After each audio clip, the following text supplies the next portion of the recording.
Bonjour à toutes et à tous, aujourd'hui on se retrouve pour une vidéo un petit peu différente.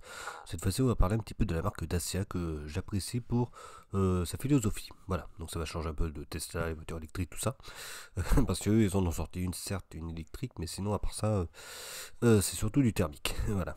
Donc Dacia, on sait que ça a commencé un petit moment dans les années 2000 avec cette fameuse Dacia Logan qui payait pas trop de mine, faut le dire. Mais bon, c'était une voiture très très peu chère.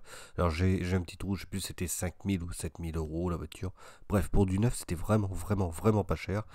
Et ça permettait de rouler. Voilà. Donc voilà un peu l'intérieur. Ça, c'est la seconde génération, hein, parce que la première n'était pas aussi belle, mais bon, cependant, ça donne une idée de la Dacia Logan. Mais ceci étant, on a à peu près tout. Voilà. Donc là, on a un volant, heureusement. Mais sinon, voilà, vous avez l'intérieur évidemment. Donc des petits boutons par-ci par-là, juste le minimum syndical pour pouvoir rouler et avoir deux trois petites options de confort. Voilà, alors j'ai du mal à voir s'il y a la clim, mais normalement elle y était. Voilà. Et le minimum syndical pour la sécurité. Mais ceci étant, c'est pas fait pour justement avoir le grand luxe. Et c'est ça ce que j'aime bien, c'est pour les personnes qui veulent juste rouler, aller de point A à un point B, aller au travail, aller chercher le pain, ce que vous voulez. Mais juste aller à l'essentiel pour pas cher. Et ça, c'est vrai que c'est plutôt pas mal. Et j'avais bien aimé, et j'aime toujours aussi cet esprit-là où on va à l'essentiel. Voilà, donc ça c'est vraiment dans les premières qui étaient sorties de chez Dacia. Là, on a la Sandero, alors celle qui est actuelle, hein, que j'ai pu voir justement au salon, ou plutôt mondial de l'auto, hein, parce qu'à Paris on est grand, on est au mondial direct. Il y avait Dacia, et puis justement j'avais été poser mes petites fesses dans la Sandero pour voir un petit peu ce qu'il en était. Et malgré tout, j'avais trouvé ça plutôt pas mal au niveau de l'assise, et je me suis dit que malgré tout, pour un truc qui est faible au niveau du prix, je crois qu'on était dans les 15 000 euros à l'époque, donc certes c'est plus les 5 000 ou 7 000 euros de la Logan, mais bon, après, bon, il y a deux, trois petites choses supplémentaires, il y a des options de sécurité obligatoires que l'Union Européenne oblige. Ceci étant, 15 000 pour une voiture thermique, donc on avait du diesel, de l'essence, c'est tout, mais ça fait très bien le travail, et en plus on a ce petit truc qu'on appelle l'écran. Bon, on l'a partout maintenant. Mais chez Dacia, alors ça va au plus simple, hein, c'est un écran basique, mais il est réactif, il fait le travail, il va justement à l'essentiel. Avoir la musique, le GPS si on a envie de l'avoir, qui est pas très moche d'ailleurs au première vue, puis on peut avoir Android Auto et CarPlay dessus en plus, si vous vraiment vous voulez changer. Mais malgré tout, on va vraiment à l'essentiel, et c'est vrai que c'est ça ce que j'aime en général. Là, je crois qu'il y a une commande vocale, donc c'est une version un peu évoluée quand même. Voilà, donc on a deux trois petits boutons pour la clim, on voit qu'il n'y a pas grand chose d'autre autrement que ça. Donc clim unizone, évidemment, mais bon, ça suffit largement. Voilà, deux trois petits boutons qui servent justement à faire le nécessaire. Bus d'aération, une petite toile en tissu qui se trouve là, qui est assez sympa d'ailleurs. Quelques petites commandes là au niveau du volant, on a le cruise control et tout quand même, malgré tout.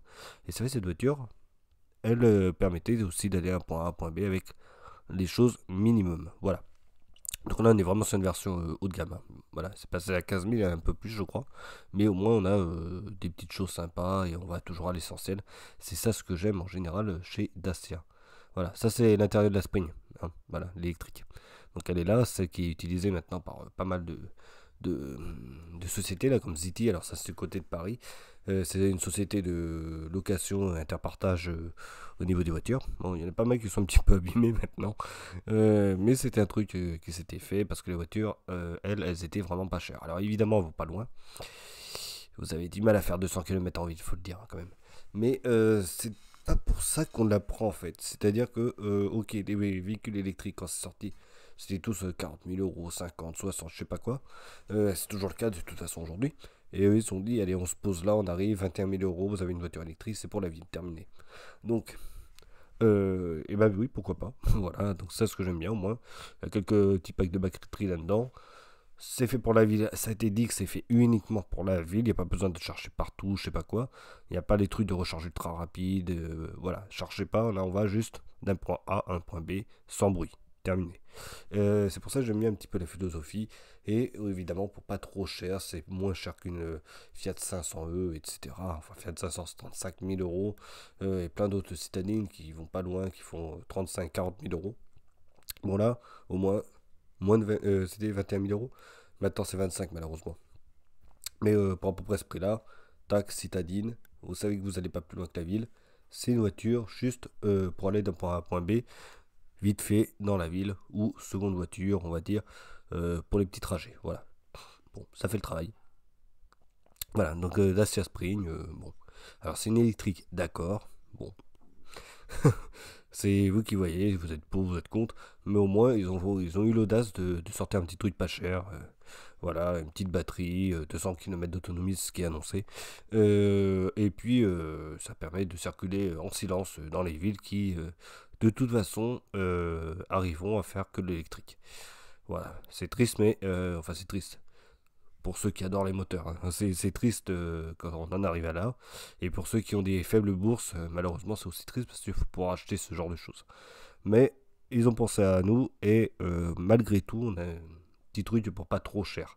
Même si c'est quand même aujourd'hui 25 000 euros quand même qu'il faut débourser. Après, comme il n'y a plus l'aide justement du gouvernement, je sais que Dacia, pour sa voiture électrique, va baisser les tarifs, si ce n'est pas déjà fait, de 4000 euros parce qu'elle provient de Chine.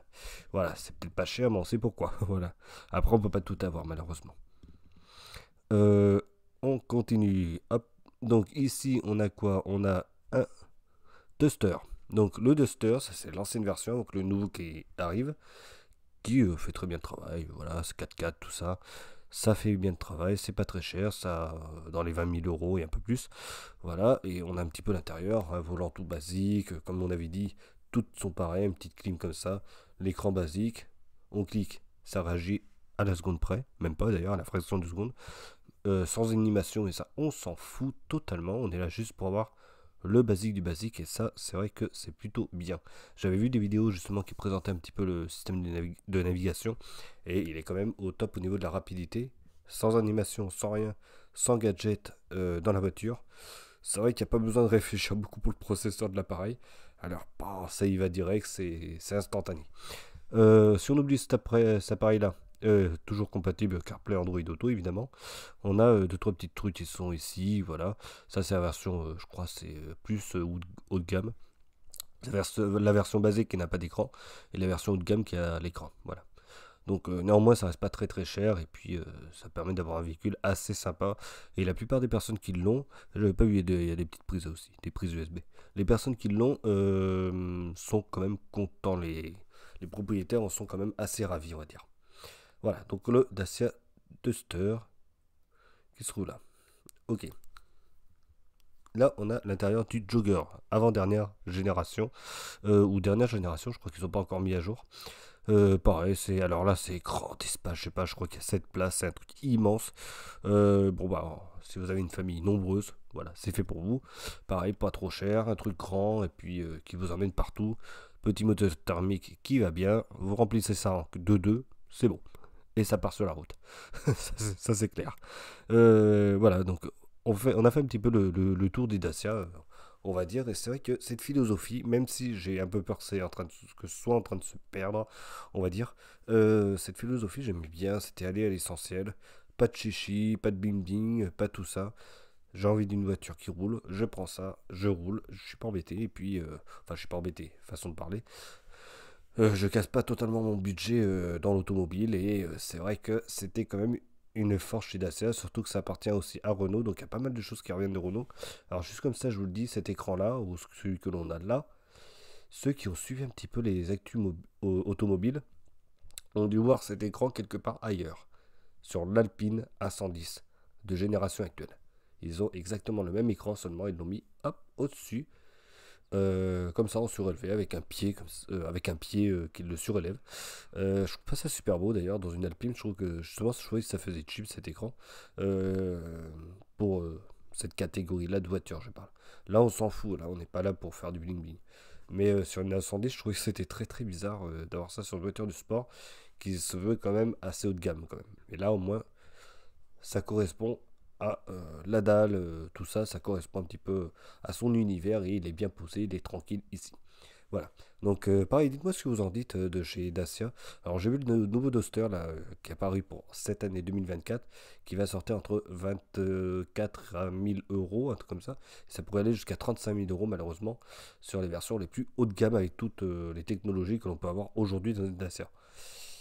Alors, c'est pour ça que je dis là, c'est bizarre l'orientation que ça prend. Alors, c'est sûr qu'elle est belle, techno, tout ça, tout ce que vous voulez. Mais non, pas 35, vers les 30 000 ou 32 000. Mais 30 ou 32 000 euros pour une Dacia, ça commence à faire extrêmement cher, je trouve. À voir où ça va, mais j'ai un peu peur de l'orientation de Dacia. Et j'ai peur qu'on puisse les perdre. Voilà. Mais voilà, dites-moi dans les commentaires ce que vous en pensez de ce qu'a fait Dacia jusque-là. Et on verra dans le futur ce qu'ils feront. Alors, tout le monde disait, ouais, Dacia, tout ça pour la nouvelle, ça va être génial et tout, elles sont trop belles. Après, il y a eu le prix. Voilà. Alors, c'est bien de faire bling bling, mais alors, le prix, il fait bling bling aussi, malheureusement. Voilà. Allez, on se retrouve pour une prochaine vidéo et je vous dis à bientôt.